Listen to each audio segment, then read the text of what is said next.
بسم اللہ الرحمن الرحیم۔ السلام علیکم ورحمۃ اللہ وبرکاتہ۔ حضرت یعقوب علیہ السلام کا ایک بھائی تھا جسے انہوں نے 40 سالوں سے نہیں دیکھا تھا۔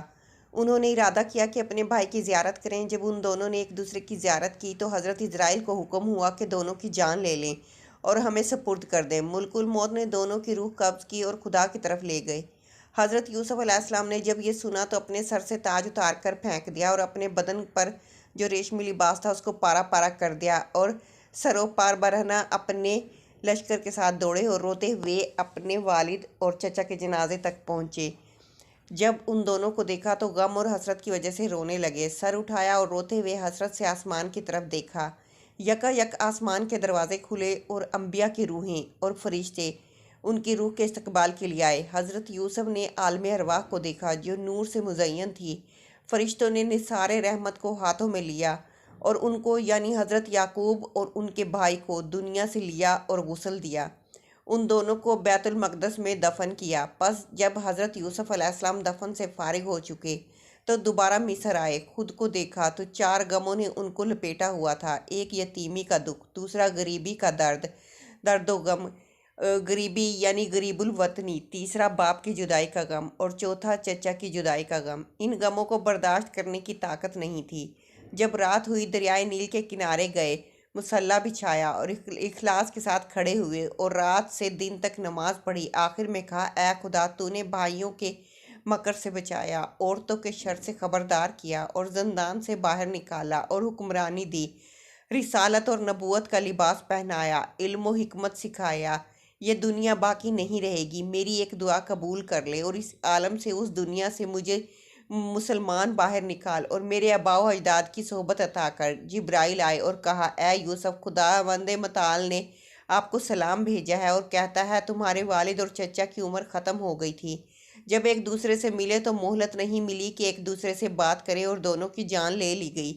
تمہاری ابھی عمر ختم نہیں ہوئی، اسی طرح مناجات کرو اور اپنی زندگی کو آخرت کے لیے آمادہ کرو کہ جب موت کا وقت آ گیا تو مہلت نہیں دی جائے گی۔ پس حضرت یوسف علیہ السلام نے اپنے باپ کی وفات کے بعد تاج سر پر نہیں رکھا اور تخت پر نہیں بیٹھے۔ ہر رات خدا کی عبادت میں گزارتے اور دریائے نیل کے کنارے جاتے اور خدا سے مناجات کرتے۔ راتوں میں سے ایک رات حضرت یعقوب اور حضرت اسحاق کو خواب میں دیکھا کہ جنت کا لباس پہنا ہوا تھا اور کرامت کا تاج سر پر سجایا ہوا تھا۔ حضرت یوسف سے کہا، اے یوسف، 20 سال ہوئے آپ کا دل ہم سے ملنے کی خواہش میں جل رہا ہے۔ آپ کو خوشخبری ہو کہ 3 دنوں تک ہم سے ملو گے۔ روایت ہے کہ حضرت یوسف نے ان 3 دنوں میں وہ آپ کو دیکھنے کی خواہش میں اتنی گریہ زاری کی کہ ان کے والد حضرت یعقوب نے ان 40 سالوں میں ان سے ملنے کی خواہش میں نہیں کی تھی۔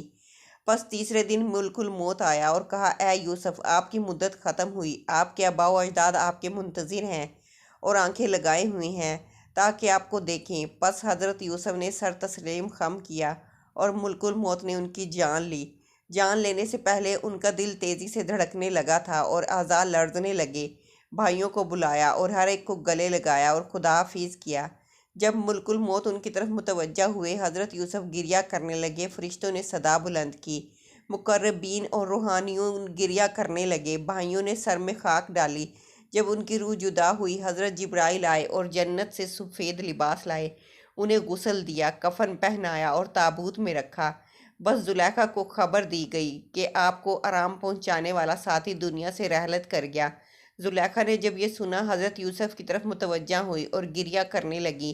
جب تابوت تک پہنچی، تابوت کو لیا اور کہا، اے یوسف، یہ تم ہو جو اتنی جلدی مجھ سے دور ہو گئے؟ یہ تم ہو جو اچانک میری صحبت سے چلے گئے ہو؟ اپنا سر تابوت سے مارا اور بے ہوش ہو گئی۔ 3 دن اور رات بے ہوش رہیں۔ جب ہوش میں آئی، نوحہ کرنے لگی اور کہا، جانتے ہو حضرت یوسف نے آخری وقت اور رحلت میں کیا کیا کہا؟ ان سب نے کہا۔ حضرت یوسف نے فرمایا، اے خدا، اگر تمہارے نزدیک میری اہمیت ہے، میری جان لے لیں، اس حالت میں کہ میں مسلمان ہوں اور صالحین کی صحبت میں رہوں۔ پھر کیا تھا؟ زلیخا نے بھی یہی درخواست کی اور کہا، اے خدا، میری جان مجھ سے لے لے اور صالحین کی صحبت تک پہنچا دے۔ اللہ تعالیٰ نے ان کی دعا قبول کی اور ان کے جسم سے روح خارج ہوئی اور حضرت یوسف کی روح تک پہنچی اور ان سے ملحق ہوئی، تاکہ جیسے دنیا میں ایک دوسرے کے ساتھ تھے، آخرت میں ایک دوسرے کے ساتھ ہو۔ پھر ان کے جنازے اٹھائے گئے۔ مصریوں کی آہ و فغاں بلند ہوئی۔ ہر کوئی نوحہ کرتے ہوئے رونے لگا، دفن کرنے کی جگہ میں اختلاف کرنے لگے۔ ایک گروہ نے کہا ان کو کنعان کے دروازے کے پاس دفن کرے، پس اللہ تعالیٰ نے دریائے نیل کو خشک کیا اور بزرگان کو الہام کیا کہ دریائے نیل کے درمیان میں دفن کرے، تاکہ جب پانی ادھر سے گزرے اس کی برکات کل عالم اور اس جگہ کے اطراف تک پہنچے۔